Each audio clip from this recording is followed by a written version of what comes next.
անվստահության գործընթաց չի էլ սկսվել։ Մենք փորձել ենք նախաձեռնենք հասցնելու տեղ,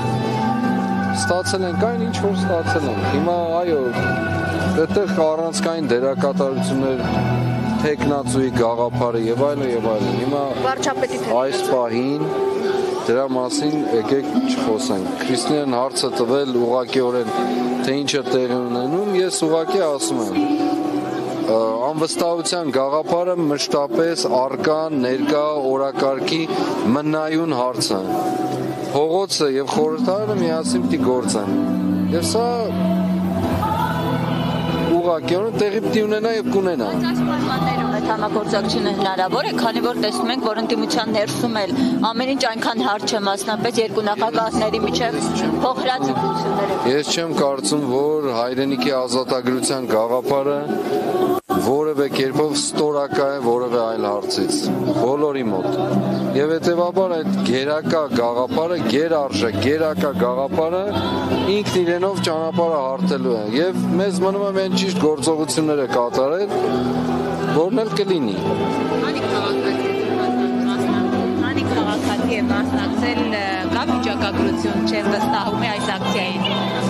Վերջին տվյալով ինչ որ մեր երիտասարդները ասեցին, նախ տուփը երբ որ բացել են հաշվել են, այդ ժամանակ արդեն 10,000-ից ավել էր, բայց վերջին տվյալները մոտավորապես կարծեմ վերջին այս մի քանի օր առաջ, մի շաբաթ առաջվա մոտ 18,000-ի մասն էր խոսքը մոտավորապես։ Ճիշտ չեմ կարող ասել, բայց այդպես է։ Շատ բարոյական քայլ է, իրավական ինչ գործընթացի կարող է։ Իրավական գործընթաց ինքը չունի, սակայն հնարավորությունը տրված մարդկանց ֆիզիկապես փողոցում իրենց կամքը ուղղակիորեն արտահայտել, որպեսզի չլինի, որ խոսակցություններ են, պարզապես ասենք լրատվամիջոցների կողմից համապատասխան կերպով սարքված տեսանյութեր են եւ այն ուղղակի ֆիզիկապես վկայելու, փաստելու, Facebook-ից դուրս բերելու մարդկանց եւ ասել, որ սրանք են մարդիկ,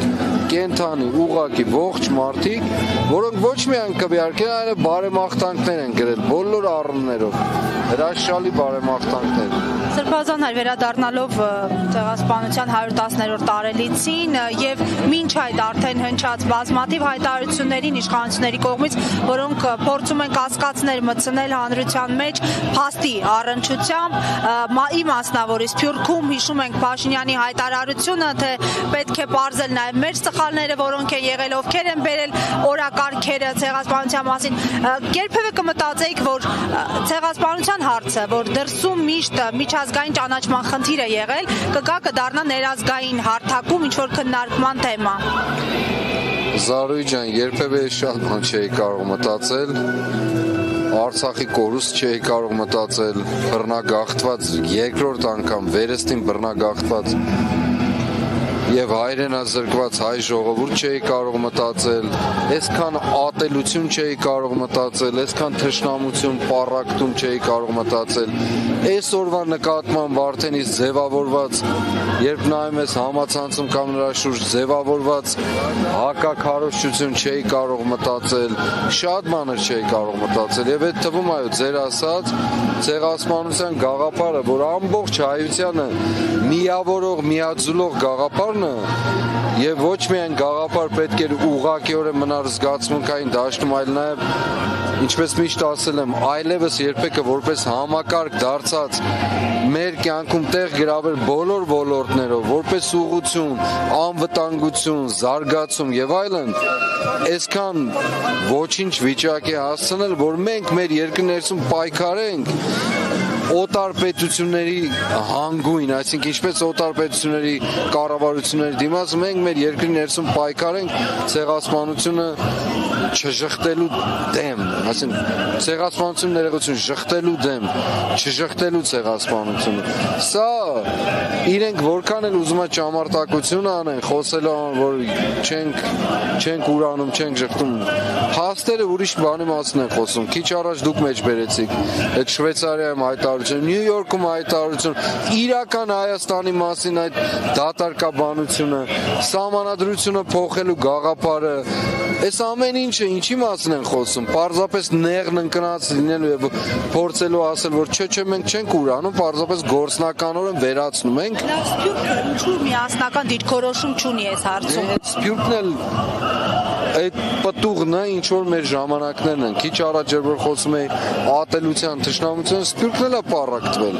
Սփյուռքն էլ է բաժան եղել, Սփյուռքն էլ է հարվածվել։ Մի մոռացեք, Սփյուռքում մեր հայրենակիցների ոտքի տակ հող չկա, պինդ, ամուր։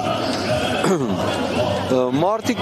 որոշակի արժեքներով են կապված, բայց նաև կապված են հայաստանյան իրականության հետ։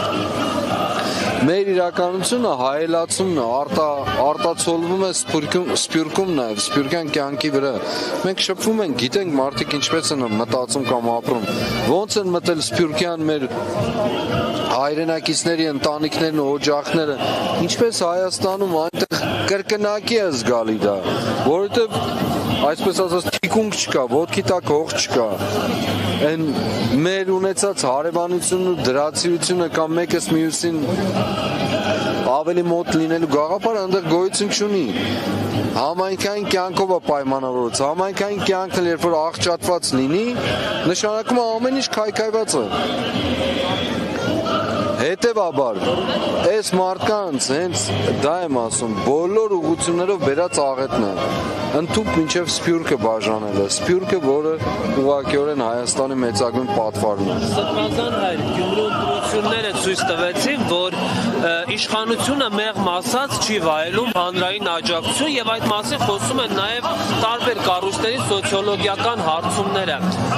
Ինչն է պատճառը նաեւ այս ամեն ինչը հաշվի առնելով, որ ընդդիմությունը չի փորձում կրկին փողոցային պայքար սկսել։ Գորուն ջան, չգիտեմ ընդդիմություն ասելով ում եք հասկանում։ Ես ասել եմ, մենք որպես այդպիսին ընդդիմություն չենք։ Եվ ես չեմ կարծում, որ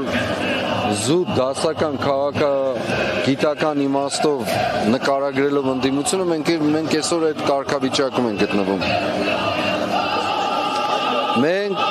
այդ շարժումը, մեր շարժումը կոնկրետ գործողությունների ծրագրով, պատրաստությամբ, ես անընդհատ նույն բանը կրկնում եմ, իշխանություններին հարցրեք մենք ինչ ենք անում։ Ձեզ լրիվ կպատմեն։ Մանրամասն կպատմեն։ Հաջողության հասնելու համար ձեզ օրինակ խանգարել են նախկին նախագաների ստվերը, ձեզ խանգարել է այդպիսի հայտարարություններ էին ժամանակին նաև։ Անի ջան, ինձ ոչ մեկի ստվերը եւ ոչ մեկ էլ չի կարող խանգարել։ Ոչ մեկ, բացարձակ ոչ մեկ։ Ես սա ոչ թե պարզապես այդպես ասում եմ։ Եթե ես զգամ, որ որևէ մեկը խանգարում է եւ ես չեմ կարող հաղթահարել, ես մի կողմ կքաշվեմ, որպես ինձ ոչ մեկ այդ ձևով էլ չխանգարի։ Հիմա մի կողմ չեք քաշվել։ Բացարձակ։ Նշվազան մենք փոքրինչ փոշակ ապրեք աստված բարդ։ Ցեղասպանության ճանաչման շղթան կոտրվել է։ Որն է պատճառը։ Բավականաչափ հետևողական չենք։ Ես չեմ կարծում, որ շղթան կոտրվել է, այլ կարծում եմ, որ խուլիգանական, դավաճանական եւ ուրացողական մի խումբ պարզապես ուզուրպացրել է Հայաստանի Հանրապետությունը, իշխանությունը եւ փորձում է կամակատար հարճի պես կատարել բոլոր հրահանգները, անկախ նրանից դա ինչ գին է պահանջելու մեր պետականության եւ մեր ժողովրդի համար, կատարել բոլոր այդ հրահանգները, ընդ որում նաեւ ցեղասպանության գաղափարի ճանաչումը իրենց կողմից բնականաբար շղթումը եւ շղթան չի կարող երբեք կոտրվել, քանի մեր սերունդները ապրում են, հիշողություն ունենք, շարունակականություն ունենք, մղում ու ձգտում ունենք, հետեւաբար որևէ կերպով այդ շղթան կարող է թուլանալ, կարող է հարվածի տակ լինել, կարող է հարձակման ենթարկվել, կարող է փորձ արվի գաղափարը նենգափոխել, իրականությունը նենգափոխել, բայց ոչ երբեք շղթան չի ընդհատվի ու չի կտրվի։ Դա չի կտրվել սովետական ժամանակներում, երբ տոտալ արգելափակման մեջ էր գտնվում, չի կարող կտրվել այսօր, չի էլ կտրվելու վաղը, եւ ես ամբողջական իմաստով հավատում եմ, որ շատ շուտով իշխանափոխությունից հետո ցեղասպանության գաղափարը ոչ միայն զգացմունքային գետնի վրա, ճանաչողության գետնի վրա, ոչ միայն քաղաքական իմաստով, այլ որպես համակարգ, որպես գաղափարախոսություն, այլևս երբեկի այս ամբողջ գաղափարի ներքո պիտի դառնա